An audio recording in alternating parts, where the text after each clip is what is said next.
infrastructure. Think Twice Radio is live on Twitch. Facebook has accepted the stream. Oh, Yes. yeah, now watching us. Are you ready to start the show? I am, yes. Okay, you see the timer? It says a 5. Remember I told you where the timer is? Yes. Okay. Watch the timer and it'll say on the air. Okay. Don't do what the guy who was on the show yesterday did. Wait, so what Facebook? I said to the guy yesterday, when it says on the air, you're on the air. So then I started the timer, and then it said on the air, and he said, am I on the air? I love to do that. I love to start my show like that. And then you be quiet, and then you're like, oh, shit. Hi, everyone. Are we? All right. Look at the timer. I'm going to start it. 4, 3, 2, 1. Action. Cámara, por favor. And hello, everybody. Welcome tonight to Yo Soy, or I Am. My name is Stephannie, and I'll be your host tonight. And today we have a great invited guest. She's one of my best friends, and her name is Talia Rodiguez, a community media leader, a small business advocate, and a mom. How are you today, Talia? I am so excited to be here. I'm not going to scream, everyone, but I'm elated. I'm so proud of you. I'm so excited to be at Think Twice Radio. And I'm just really, really excited for the space that you're building and humbled to be the guest on your first episode. I am really excited that you're here. It means a lot to me because this is where we started. Right. We used to work together, and this is where we started. So it means a lot to me. And I do have a couple questions for you tonight. And let's start with, who is Talia Rodiguez? Where were you born? What school did you go to? Yeah, absolutely. So first I would say I am a servant of God, so I'm a Christian, and I feel like as a woman, that's like my first job. My second job is I'm a mom to a 6-year-old Arcadio Juan, who actually is a small business owner and an author. So AJ has his own book. It's called The Adventures of AJ's Hybrid Dinos. I'm also a neighbor, where we are, which is in the city of Buffalo, means a lot, right? And I'm a foodie and a friend. So I would say, first and foremost, I'm a servant, but also someone that really, really has a strong faith. And I tell people I have a place-based identity, meaning that, like, because of where I grew up, like, I define a lot of myself through that place. So I'm from the west side of Buffalo, which is incredibly diverse.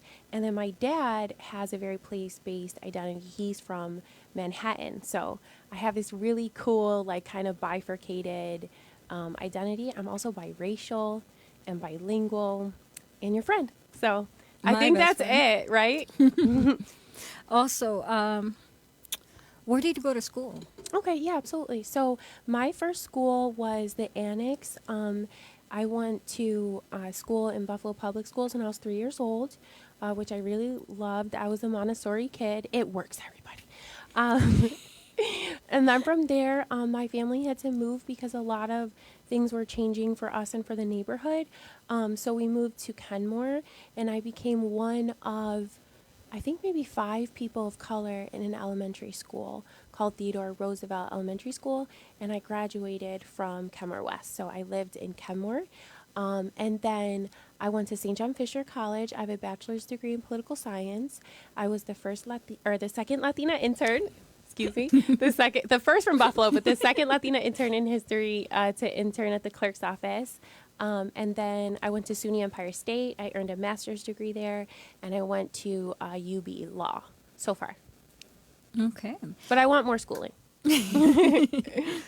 And this is a really important question for me. Where does the passion for journalism come from? Right. One, I think it comes from my just natural desire to love to talk, right? And second, it comes from, I think, two things, right, is my love for history. So a lot of people don't know during, like, the War of Independence and stuff, like, a lot of the ways that people communicated that there was something happening was through, like, newspapers and, like, letters and stuff like that. So growing up, like, and learning history, I always kind of felt the importance of it. But there was a seminal moment for me when I learned the history of Puerto Rico and how newspapers influenced, like, what's up, Joe? And how newspapers influenced my neighbors here in the United States to want to have a presence in Puerto Rico. And then I kind of was like, dang, newspapers, journalism, what people read and write, it affects history. So I wanted to contribute to that in a way that I felt reflected my identity and like the needs of my community. I'm just a nerd. I'm just a nerd, and anyone who will listen to me talk, I engage with. So. In short. Okay. You're also the creator of Latinas in Business, the directory of Latinas in Business. Tell us more about it. Why Latinas in Business? And how can you sign up and be part of it? Before we say anything, I just want to say hi to your cousin who's here with us. She's Hi, a G. guys. Hey, Prima. Hey, Hey. Joe. Yes, your family's always watching. Shout out to them and much love to Puerto Rico. So the business directory, is that what you asked about? Yes. Sorry. To tell us more about it. Mi motivación. Yeah. Like, okay, absolutely. So, What motivated? ¿Qué te motivó para Yeah. abrir Latinas in Business Directory? yeah. So, like, I come from a family of doers, right? And, like, my grandma marched with Martin Luther King.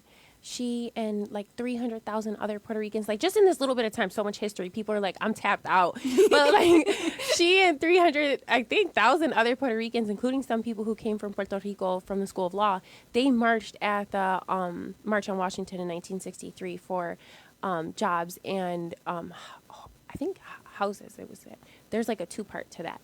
So like I always grew up with this strong sense that like I had the ability to change things, and I think a lot of like political scientists refer to that as efficacy, right? Like me siente bien poderosa, and like also I think reinforced with that message in church. So when I was engaging with like business people and telling them about the dynamic people who were doing business in my community, they were, really showing a lot of sincere interest, but I was having difficulty connecting them with my like friends and neighbors and stuff like that.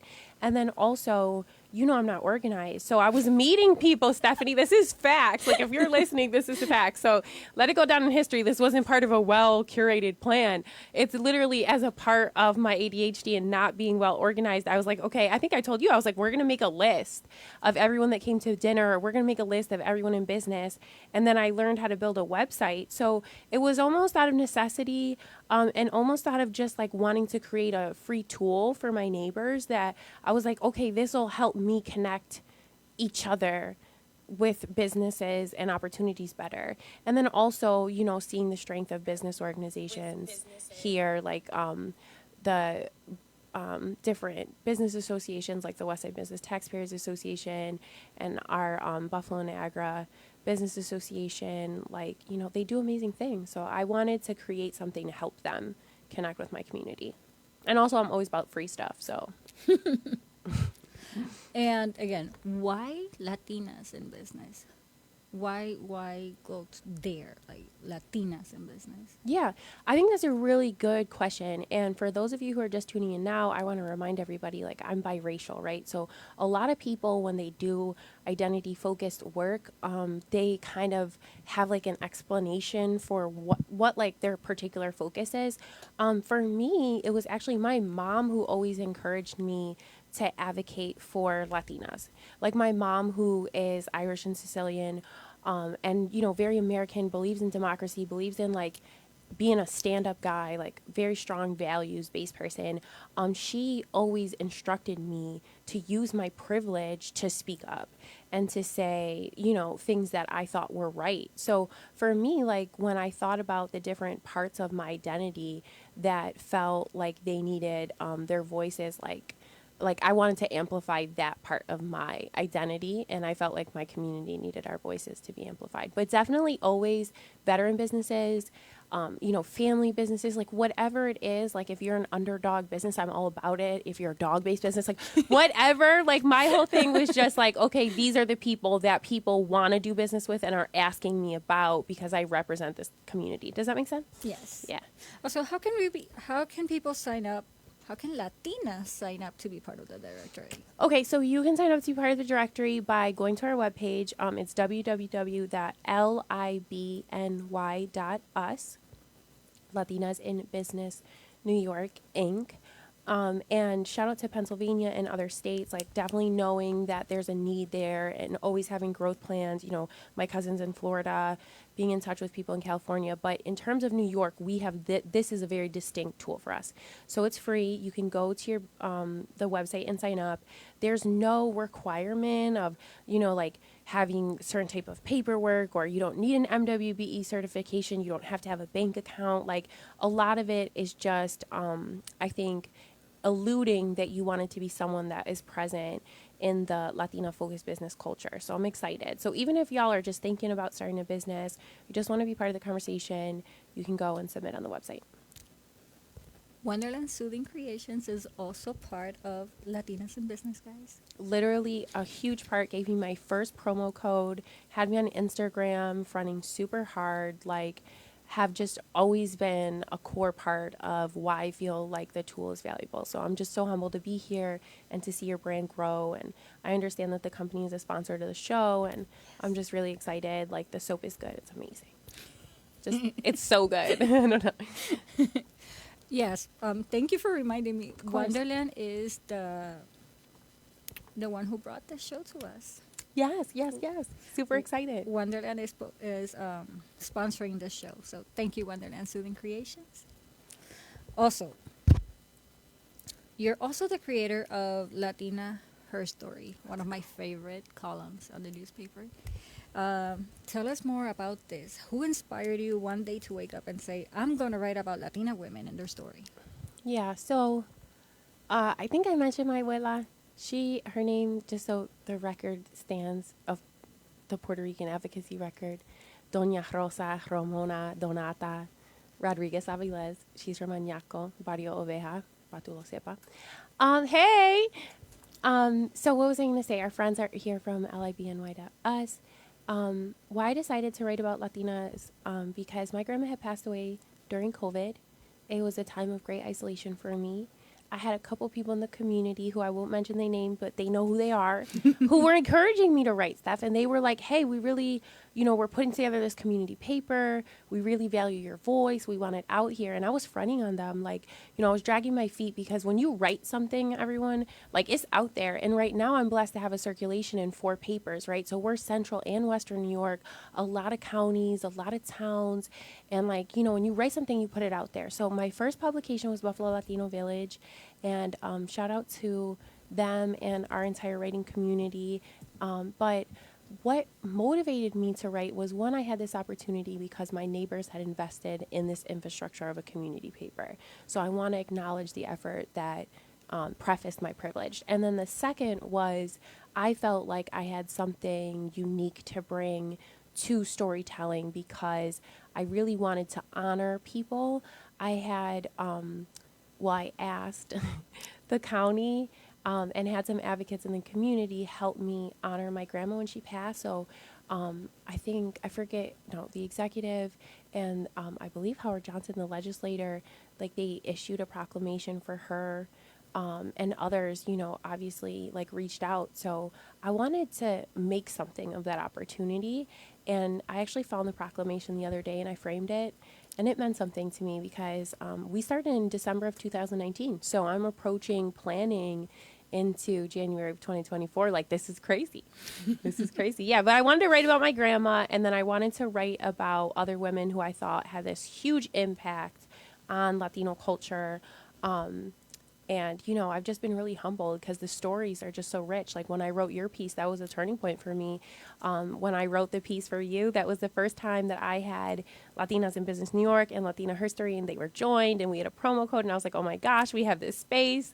It's identity affirming. It's about business. It's about storytelling. So each piece means something different. And I'm privileged. Now I'm in Buffalo Latino Village. I'm in Panorama Hispano News. I'm in La Última Hora, and I'm in CNY Latino newspaper, which covers Central New York, like I mentioned, Albany, Binghamton, and Utica, por ahí.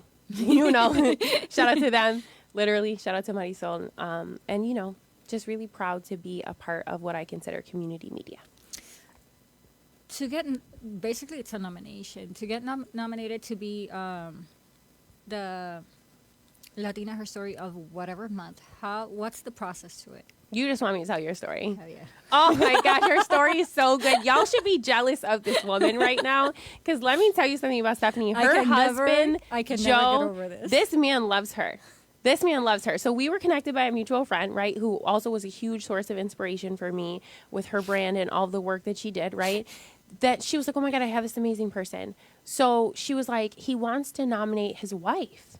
And at that point, I had people who were friends and, talking with leaders in the community, like Mr. Alavencia and Crystal and others. I was like, okay, who should I write about this month? And, we just in conversation. But I remember putting out the link to start, looking for the nominations when I was like, okay, this is a permanent thing. This is something I want to invest time into. And here comes this email from Joe Santiago, like, let me tell you about my wife. And, this is the things that she does, and she has this business, and we have these children that are beautiful, and these are the values of the business. So that's how I ended up writing about you.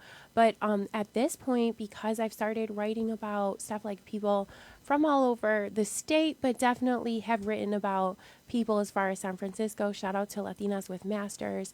It's a combination of an internal referral, community referrals. When I see people, they'll be like, you know what, you really need to write about so-and-so. I'm like, oh, yes. But definitely I want to continue to write for forever because there's so many amazing stories. And I grow as a person every single time I have the privilege to tell one. So really excited about this month's feature, Fanny Villarreal. I don't say her name right. Fanny, I love you. She is Peruvian. She's from Syracuse. She's a member of the OCIDA, and she's a big mover and shaker. So I'm super excited and privileged to write about her. That was really something for me when you contacted me and you told me about it, and you're like, hey, I want to interview you, and I want you to answer some questions for me. You're going to be in the newspaper. Like, is she crazy? What is she talking about? and then you're like, oh, your husband nominated you. And I was like, what? And I remember running to him. I was like, what is she talking about? And he's like, yeah, I did this. I did a thing. And I was like, okay. And then seeing my picture and all my whole story out there. I still have like 4 or 5 newspapers at home. Oh my gosh. In my personal office, it's just heavy floral, a lot of pink, and just newspapers. Because, there's something tangible as Latinas who we don't always have that digital connection to having a newspaper. And Steph, I had the privilege, I think you've had this privilege too, of looking at my kid and being like, do you see mama in this paper? And now when we're like at, Gino's or other places in the community where my editors make sure we have, especially on campus, where we have like the physical presence of the paper, he'll look for the paper stuff and he'll start combing the pages looking for me. And I know that means something, I love your son.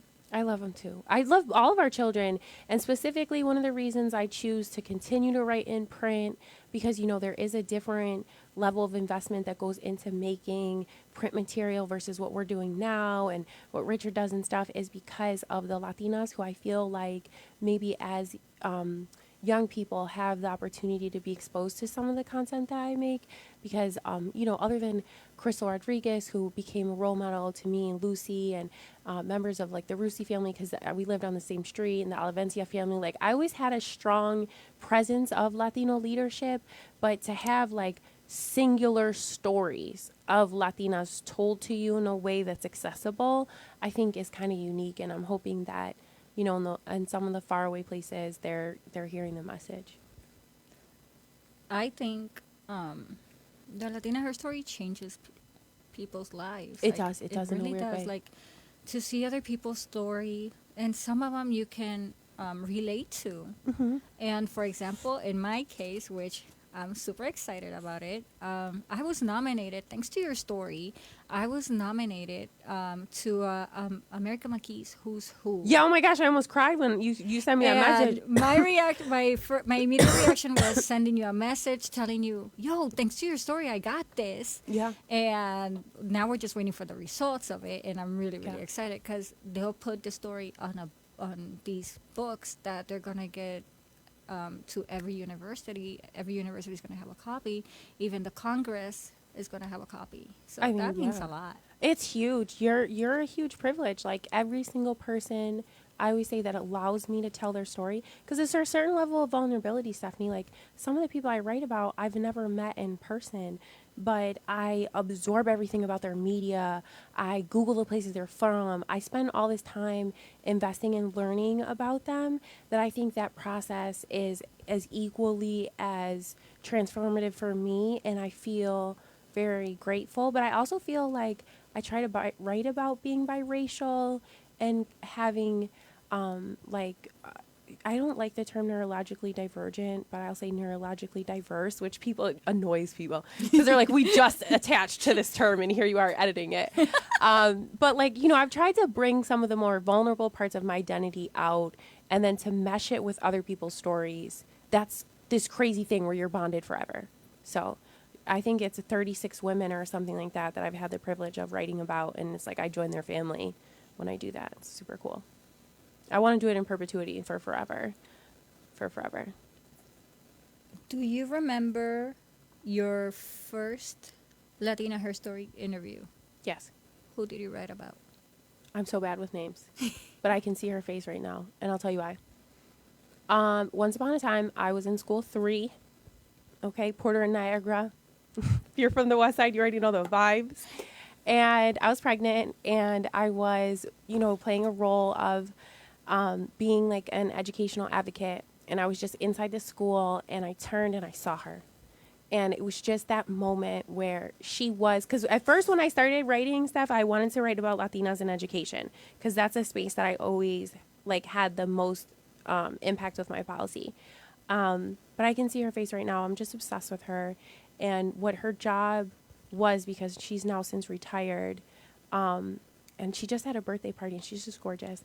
She is a classroom selection for children who are bilingual. Oh, that is amazing. So every single like bilingual kid, she knew stuff, and she was like in charge of their placement, whether they were in Spanish language classes or bilingual. Because we have several options in Buffalo Public School, and I'm so proud of how linguistically diverse we are. And I just remember being pregnant and being like, yeah, you're going to test my baby.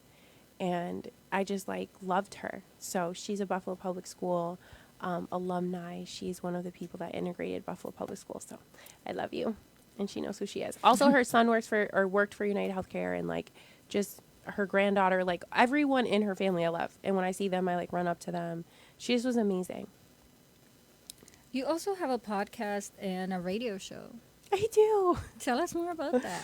I mean, know I people are follow watching you. this who are like, what? You have no life. Like, She doesn't have a life, okay? It's super hard to get in touch I with her. do. I don't. I do. Okay, so yes.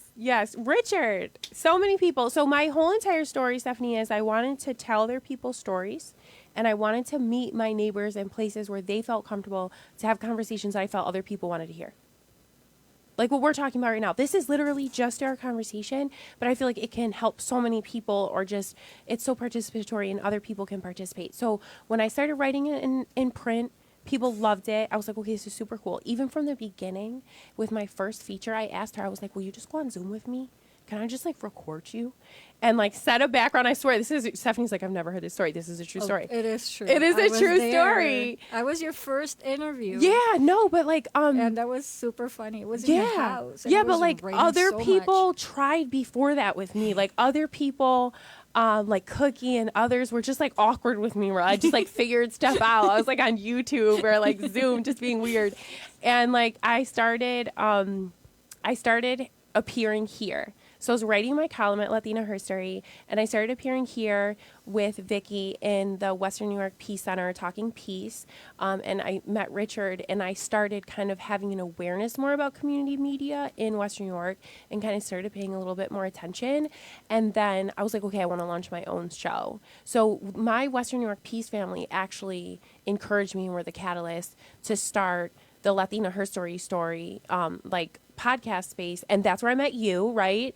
Yay. And we became besties. And then, obviously we developed the directory. And then from here, I was connected with 91.3 WBNY. And like, I also have like a presence there on campus during the workday. So it was just really convenient for me. And I just blossomed. So I'm on 91.3 WBNY, Buffalo's original alternative, which I have a suspicion this audio may hopefully play on. Yes. And then I have a YouTube channel that I've developed myself. And just to revisit the question of who inspired me, I would say Latinas Uprising, which was like one of the first OG Latina focused accounts on Instagram, Dear Tyrin and Dear Ezekiel, because there was she had a 2-part to that. And then also the Danza Project, like my friend moved to Florida, and my other friend Neil, they just had like these podcasts on YouTube, like thousands of people were watching them, like kids I went to high school with. I mean, they're adults now. And I was like, if Neil and this guy can be on YouTube, like I can be on YouTube, because they're like, they were part of my family. So I was like, okay, if they can feel confident and be well received and like do amazing things, I can too. So shout out to all those people, and Neil, who invited me to his podcast. And you've done many interviews. I know this because we used to do interviews together. Yes. Do you have a favorite interview, or is there an interview that impacted your life in any way, shape, or form? Oh my gosh, the day that I got the day that I got an interview request from NPR. Tell us about it. Casimiro called me and he was like, Talia, he was like, NPR is going to do a story on politics and Latinas. And he's like, I really would love you to be part of it. What do you think? And I was nervous as hell. But if you know Casimiro Rodriguez, you don't say no to him. And we are not related, for those of you who are listening. So that was a privilege. So I had to be a part of many voices talking about, I think, including Esmeralda, and at that time, Natalia Land, I think, who was the president of the Hispanic Women's Council. So that was crazy, because coming up in the West Side and like being a person that came from humble means, like I watched public broadcast. It was important to me. And I remember Arthur and like all these different foundations and stuff that I was like, oh, if it wasn't for these people, we wouldn't have TV. So like I just associated the two, right? And I was like, oh my gosh, I've made it. I'm on NPR. I think I have a reel on my Instagram where I'm like hyping the fact that I was on NPR. But like the first time I was featured individually was when I came on Buffalo's What's Next. And again, his name is escaping me, which it shouldn't, because he's the first Black newscaster in that newsroom, and definitely making history, and someone who was a big interview for me. But I'm forgetting names, but that was a big deal to go to NPR and to just be part of, a station that supported my brain growth, because I remember watching it as a kid. And also, you're a small business advocate. What did you do to become a small business advocate? What does it entail? Tell us about it. I think what does it entail is, I think, really purposefully educating myself, right? And I think that's why before I even decided that I was going to have business inclination, which obviously, as aforementioned, my mom's from the West Side, my dad's from the Lower East Side of Manhattan. We have business in our blood. Like hustling people talking and hustling people, I think, is a business. But like, I think for me, what does it entail outside of just my regular advocacy and talking to you as a friend, Stephannie, and for those who might be listening, is just specifically educating myself around challenges and celebrations and the history, just like the immersion in the history of American enterprise. Whew. And it is a fun and weird one. And especially as it intersects with like food or Latinas. There was this time, I think Especially with food, people. Yeah, you don't know. When I was in Philly, there was a History Channel, and it was like the history of fast food or something. I watched an hour and a half on the history of Taco Bell, and that changed my life. I'm not even joking. But yeah, American enterprise I'm obsessed with, both from a historical perspective and then as a small business advocate, outside of just education, right, which is a serious part. So because when we are in the spaces where we're asked to speak on behalf of our friends and stuff, we know what we're talking about. But actually advocacy to me is, one, showing up, right, in conversations where Latino voices aren't heard. Like for me, a big part of that is like farm conversations. And this is one of my favorite questions, because As Come you on. guys know, I have a small business. You too. do. You've done many collaborations with Thank small you. businesses and Yeah. a lot of people as well. Hmm. What would be your dream collaboration? Oh, that's so hard. And I ask people that question, and I'm so unprepared for it. Well, I emailed you. These questions, you did. Can I skip that one and come back to it, because I literally have a list, but they're all New Yorkers, and I was like, it's biased. So I don't know, but I have had the privilege to collaborate with a lot of people. I really love collaborating with family-owned businesses that are youth-driven, so that's really cool. Collaborations that have to do with my son's business and writing is always really cool. And I think things for me, because I know if y'all are listening to me, you're like, this girl is a dork. Like, I force people to learn facts. So things for me that are like both engaging and like brands that have like some curation around history and stuff like that is really cool. But right now, as a part of my professional work, I'm working on this collaboration with this woman who's doing this advocacy work around storytelling and voting, which is super cool. I was just in a space called Vote ER, which to me obviously is a Latino, reads different, but basically it's about engaging doctors to vote. So I don't know. I just love spaces where there's different intersections of industry or different things are mixing, and then there's new ideas. That's my thing. I love those spaces. And as a journalist. What'd you say? As a journalist. Oh, as a journalist. Yes. Serious title What? in 2023. You're putting you are, as a Latina in some parts of the world, you're putting your life in your hands when you're a journalist.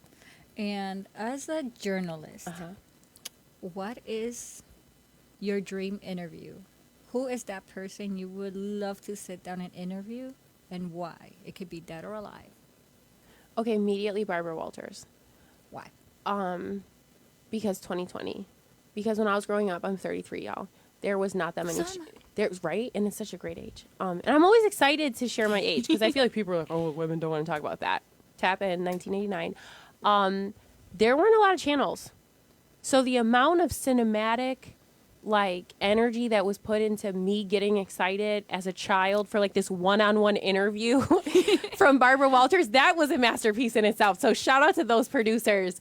But just because like I was part of this era of TV, which doesn't even exist now, where you could only really get certain types of journalistic interactions on certain channels. And like if you made it to 2020, it didn't matter if you were Saddam or like you were coming and you were a guy from Forbes, like you made it when you went to go talk to Barbara Walters. Also, Sábado Gigante, Sally, Oprah. I mean, Oprah at 330. Anybody that is basically a host. But yeah, definitely Barbara Walters. Before we continue. She's passed away. R.I.P. Barbara. And before we continue, bendición, papi. Thank you for being Oh my gosh, here your with dad's us. watching? Yes. Oh my gosh, hi.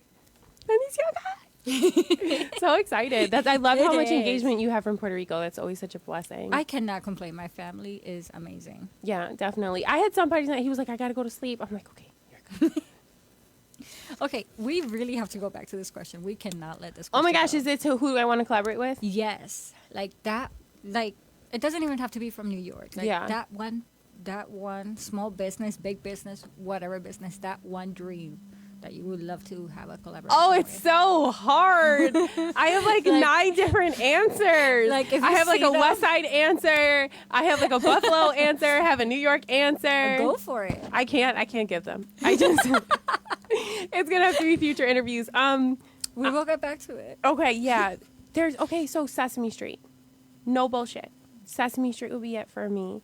Like from at least in the lens of answering as a mom manager, which for those of you who have, family-based businesses and stuff, I know your kids are actively involved in your business. Like my son and the content that he makes, his coloring books, he has one out right now that's coloring sheets for 1 day in Buffalo history per month. Like if I could work with Sesame Street and him, that would be super huge because they brought me up. They definitely did. Shout out to the I love Carnegie. Sesame Street. Yeah, the Carnegie Foundation started that. So shout out to them and the eclectic cast and all of that. And I have like entertainment answers, which is like so many different people, but definitely Oprah Gale, like Stop playing with me. So, so many people. J-Lo and what she's doing right now with, like financing and recognizing Latina businesses. Obviously, Diddy just started something. Like, there's just so much energy in this space right now. It's so hard for me to have an answer. But I will say, when I do ask other people that question, a lot they answer Rihanna. So shout out to her, because that is a common answer.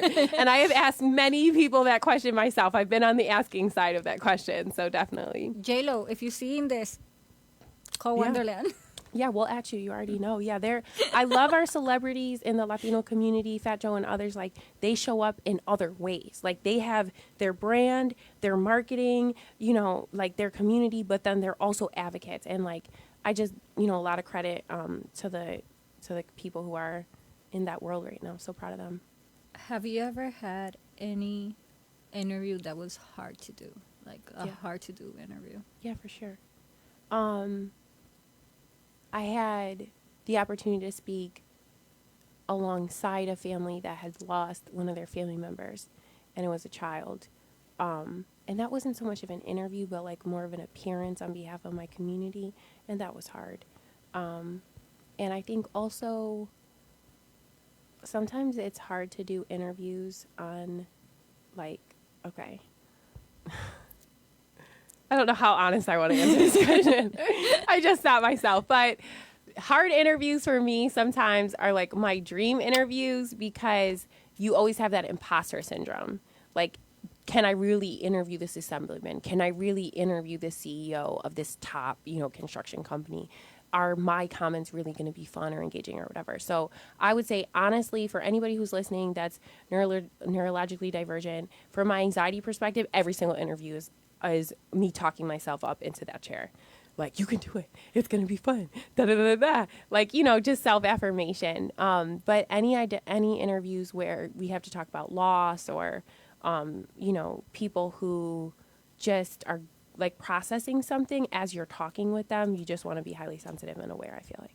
We had an interview a while ago, and I believe she was a Mexican, one of our Latinas in business. Yes. And for me, she was hard to interview. She's in Arkansas. Yeah, she's not playing any games. Shout out to her. I love you. It was really, really hard for us to interview. Like, that's one of my personal hard interviews, because there were a lot of questions we couldn't ask.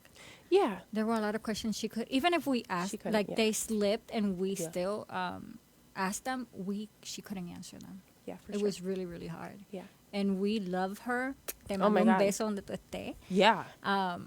But yeah, I think for me that was one of my hardest ones. And she interviewed us. She interviewed with us from the tax location, because she's a tax professional. Shout out to Arkansas and her, and I will at her. But like, she interviewed with us. She was totally exhausted. She was working at night. She was opening her own physical office. And just as a credit to her, she sustained that office. She has like hired tax professionals.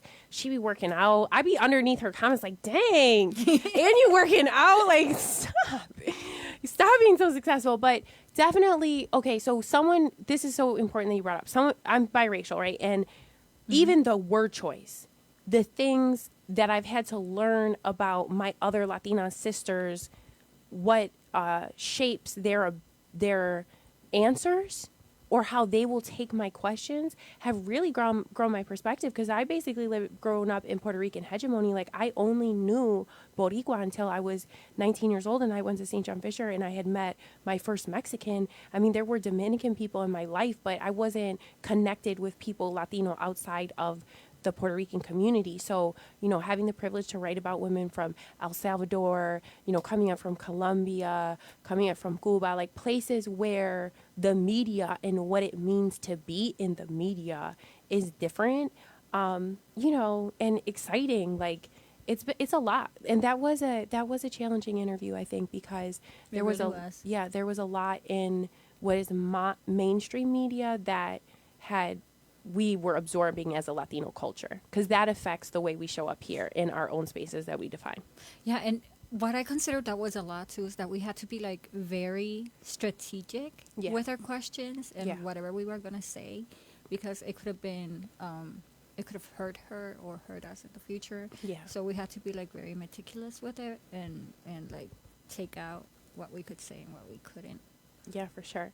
Yeah. And One of the things I've realized, and for anybody who's listening, for you, Stephannie, as a message of affirmation, like, I think I've realized that what we have to bring to the media space is unique and it's valuable.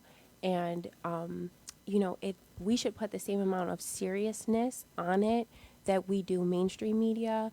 Shout out to a Latina Podcasters Network. There's so much about Rita that has made me kind of adjust my lens and the way I sit in my seat.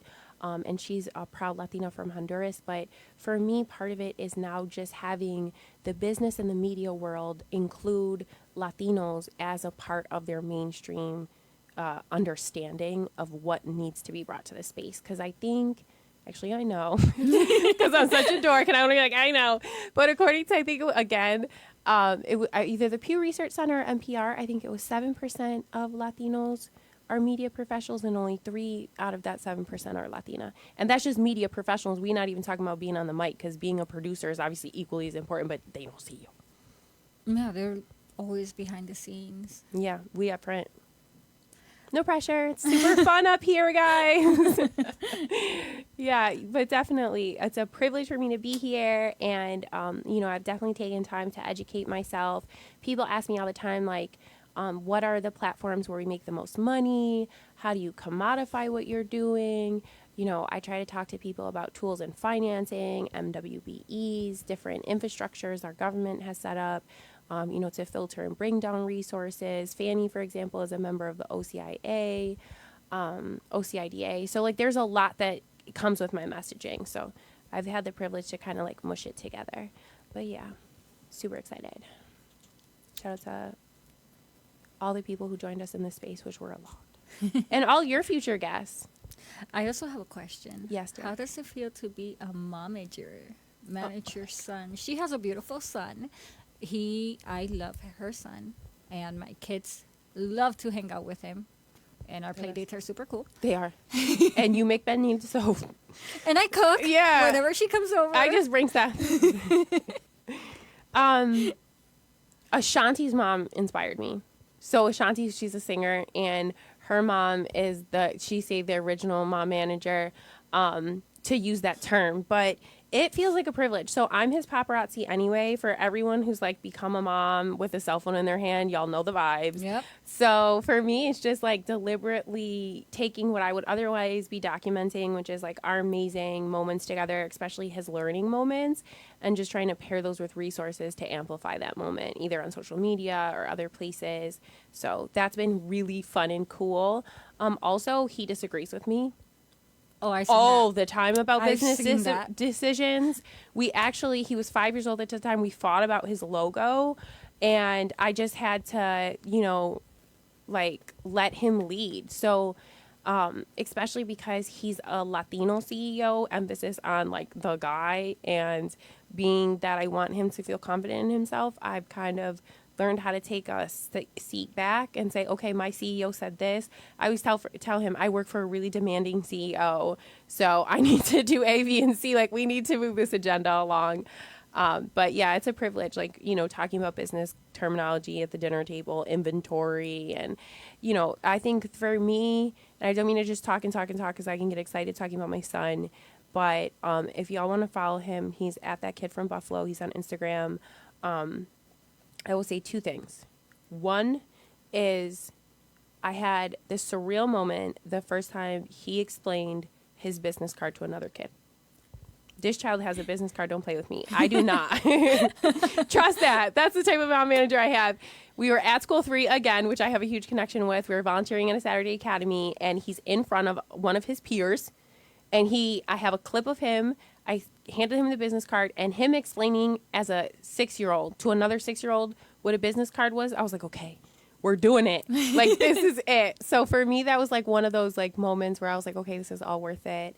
And the second was the Benzo Foundation. I'm not saying it right. Like, the people who support, like, who are own Amazon, like, they have an amazing foundation, and AJ had the privilege to fundraise for them, and we did this like participatory art thing, and it was just freaking amazing, and I loved it. And he got certificates and stuff like that, and they actually did this really cool thing because he was the lead fundraiser for all of for the city of Buffalo.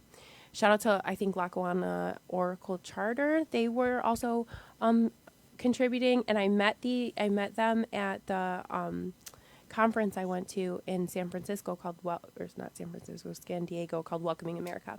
So your original question was, how does it feel to be a mom manager? My son was given the ability to gift $50 on this participatory giving platform because of his work. And that gift affected 3 different people. That was crazy. That was crazy, because the only way that we would even be able to fundraise the way we did and participate the way we did on the original, it's called, I think, Student Resource, I can share it with everybody, was having a business and having a brand and already volunteering in schools. So like, that was just crazy. Like, I don't know how to say it. It just like showed me how duplicative one single effort could be. And I'm so boring. Like, you're just making a dramatic yes. no, I always do that. I'm so boring. So no, please, you're not. No, bring you're me some not. depth. No, you're not. I am really happy that you're here with me. I'm so excited. This is like your Especially- kickoff. I'm so excited. Especially because when you start, this is a fun fact, everybody.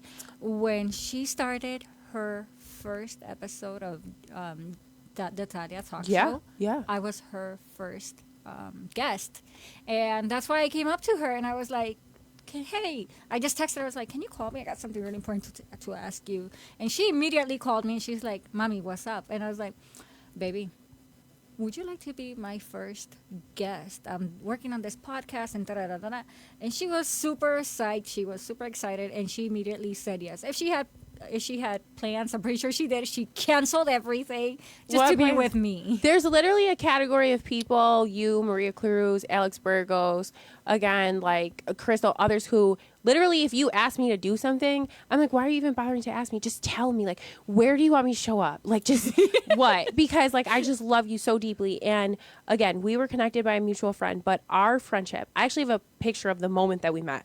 I'm not even joking you, because people were taking pictures of me at that time. Like, our friendship has shown me, our friendship and my friendship, our mutual friendship with Rodiguez, the amazing the transformative power of friendship, and then also of faith, because you, very much like me, share a very strong faith in family and in duty, being from Ponce. And like, I just remember like looking at you and being like, oh my God, this girl's Puerto Rican. She's from my side. Like, how can I help you slay the world with that hair? Because you're from Ponce and my family's from, Añaco, and my papi lives in Rincon now. So like, anyone from the west coast of Puerto Rico, I'm just like, how can we slay? What can I help you with? So, just elated to be here and really just proud of you and a class of other leaders who I just feel like, I'm behind 110%. And Joe said you guys have an amazing dynamic. Love to see you guys together. I love to hang out with her.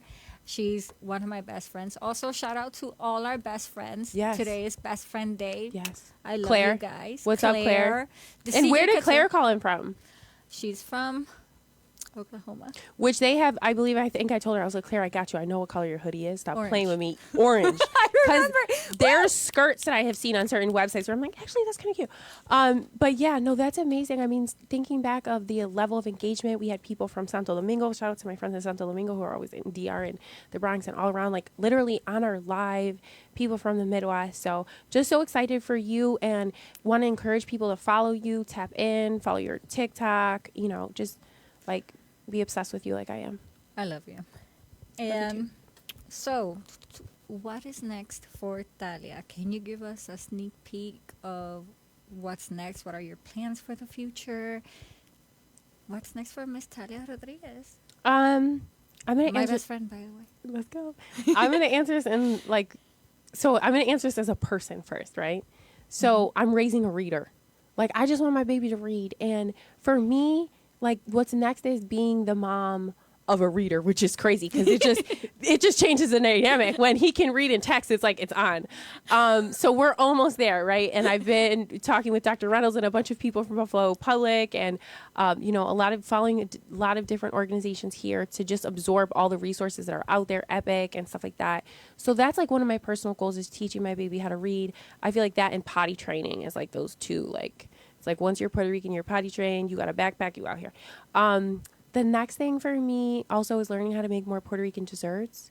I can make quesitos like nobody's business at this point. At least what I believe. Okay. Well, for part 2 of our interview, because I'm sure you will be back, I will invite you again. I'd love to. You need to bring quesitos. I love to. Pastelillos de guayaba I'm perfecting. I have like this other thing, but I want to learn how to make flan. I know how to make flan. I know you do. That's why I'm telling you, baby. And then I want to learn how to make flancocho, and then nobody can tell me nothing. Punto. But these are my personal goals. Other things I want to do is invest more in being a homeowner. That's a privilege, and I love my home. And I've been in your house. and you know how cute it is. Like, it's just cute, but it needs like a lot of work and effort. Professionally, I want to answer this in the way that I think Ben Nelson did from law school. I just want to be a relevant leader.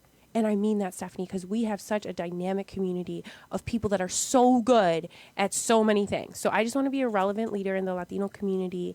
And in part of those projects that we had talked about before, I want to update our website because it's so fun.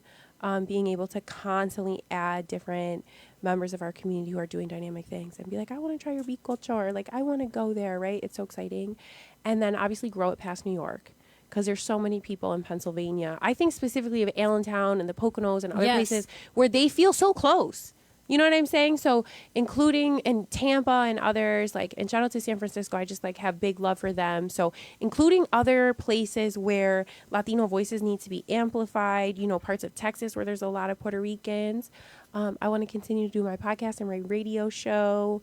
But, you know, I just want to be a servant to like my community, to God, like, become more organized, be relevant, but I think more so just like build my own personal confidence in what I'm good at, which is writing. So I continue for sure, forever. I will be writing.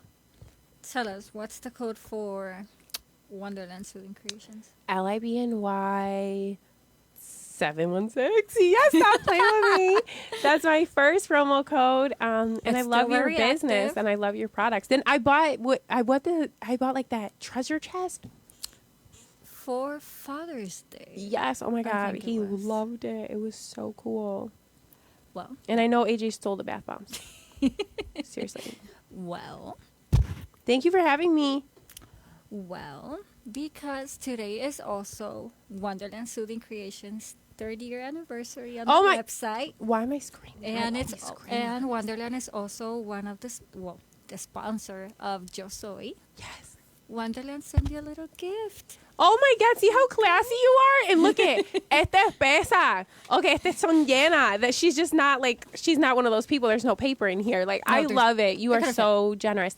And this really is symbolic of your generosity, how you've invested in me and in the platform. And I wouldn't have you and Dorcas and others and Yesenia and Dorcas Winifred. will be here in the show soon. Oh my God, I'm obsessed with Dorcas. And, you know, so many different people, Diana Leaks, like, other Stephannie, like, you know, Betty, Ichady, like everyone that invested in me the first round, like you've changed my life. I just don't know how to thank you. So you've changed our life. Oh my gosh, no. You've helped us grow. Like, if it wasn't for you, I just made a list. You guys do amazing things. I mean, like, look at you made all this stuff. I miss our dinners. Like every month, guys, Latinas in Business New York would have a dinner party. Yeah, dinner. It was the best thing ever. We have to start doing those. I had to copy my friends in Harlem because they were like, "Oh, we got dinner parties a couple years ago." I was like, oh, you got a dinner club? Like, I want a dinner club. And then, you know, it's always business 24/7. So it just manifested into business. But yeah, no, I think for me, it's undeniable to say, I think we talk about social and cultural capital, right? Like, it's undeniable for me to say that without all that energy, we would have built this infrastructure. So, definitely, you know, I'm just so grateful to you and to all the women that came before us who made this space. So I'm super excited. It's so surreal. I'm planning out for Latina Herstory 6 months in advance. And it's like there's so many people still to write about. It's incredible. It's a privilege. I really love Latina Herstory. It really changed my life. I'm so excited. And, you know, shout out to all of the other identity-centered platforms. One of my friends that inspired me, In Between American, she's Pakistani. And, like, I just love people who lead with storytelling. Like, we have Anne Frank Project where, you know, I spend a lot of time during the day. And it's just, like, amazing. So really, really grateful to be here.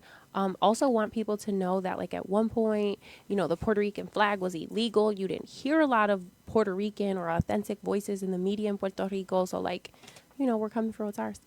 and this is something she can confirm because she's been in my I have. laboratory. I have. When you go into Wonderland Soothing Creation Studio, the first thing you see, like very big and wide, because I'm very proud, is a Ponce flag. Ponce lines. Yes. Y'all do work. Y'all do work.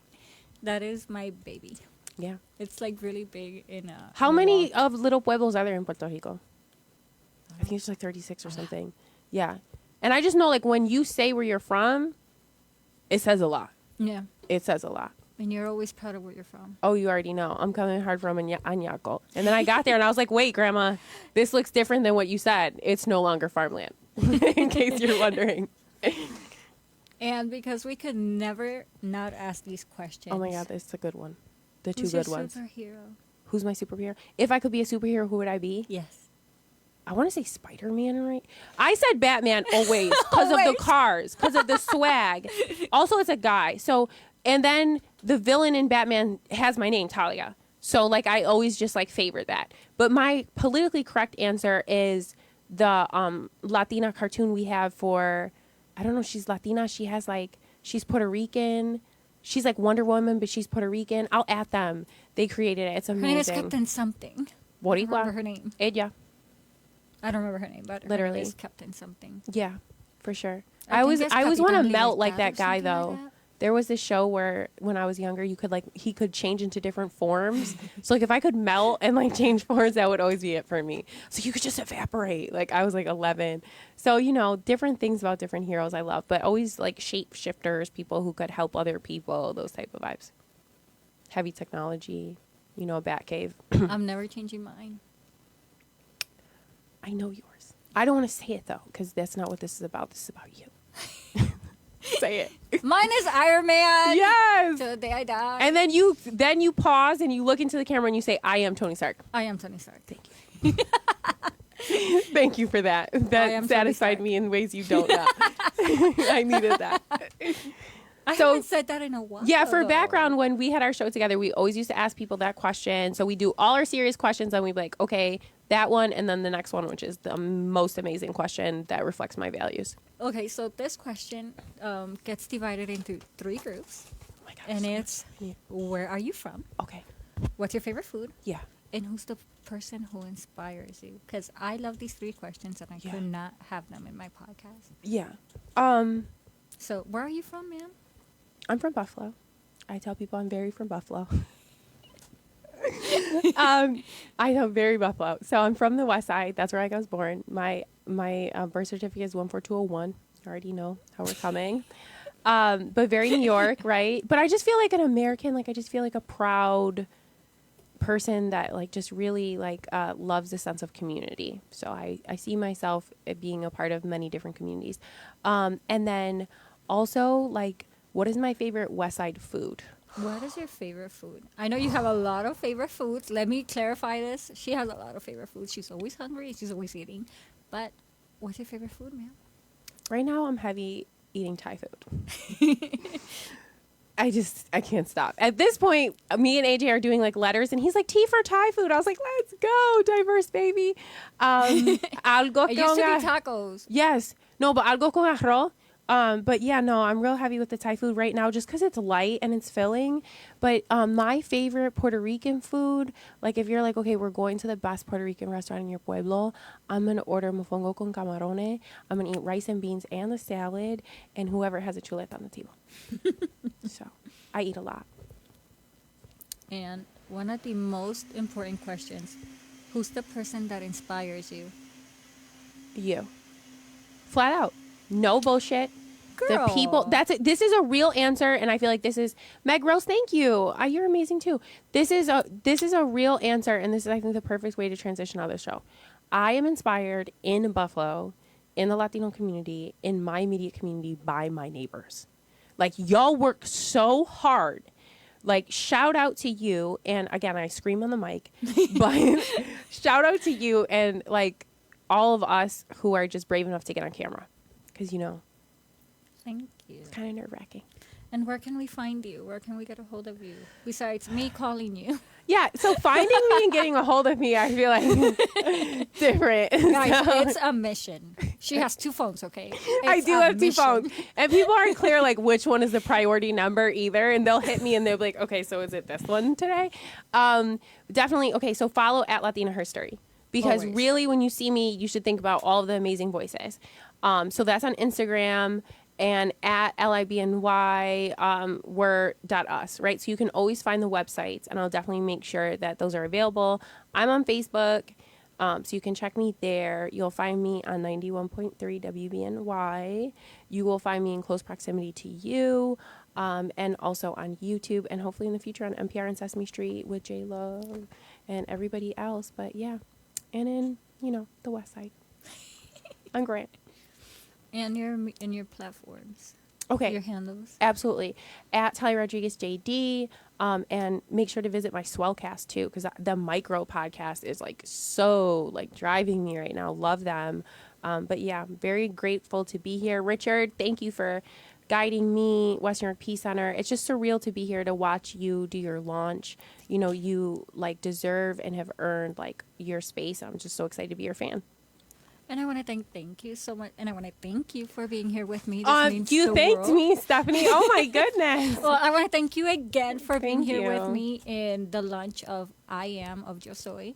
And she is Talia Rodriguez, a journalist, a mom, A nerd, a history nerd. an amazing woman. She's an amazing woman, and I'm really happy to have you here. I also want to thank everybody who watched us in Facebook, YouTube, TikTok, and everywhere else. Twitch. Thank you. Who will watch us on LinkedIn. Shout out to all the platforms. We out here. So proud of you, Steph. And if you want to watch the replay and catch us again, you know where to find us. Bye. Bye. I'm like, which camera? You know, Bye. you know where the fade to black button is? Switch it. Yep. Bye, guys.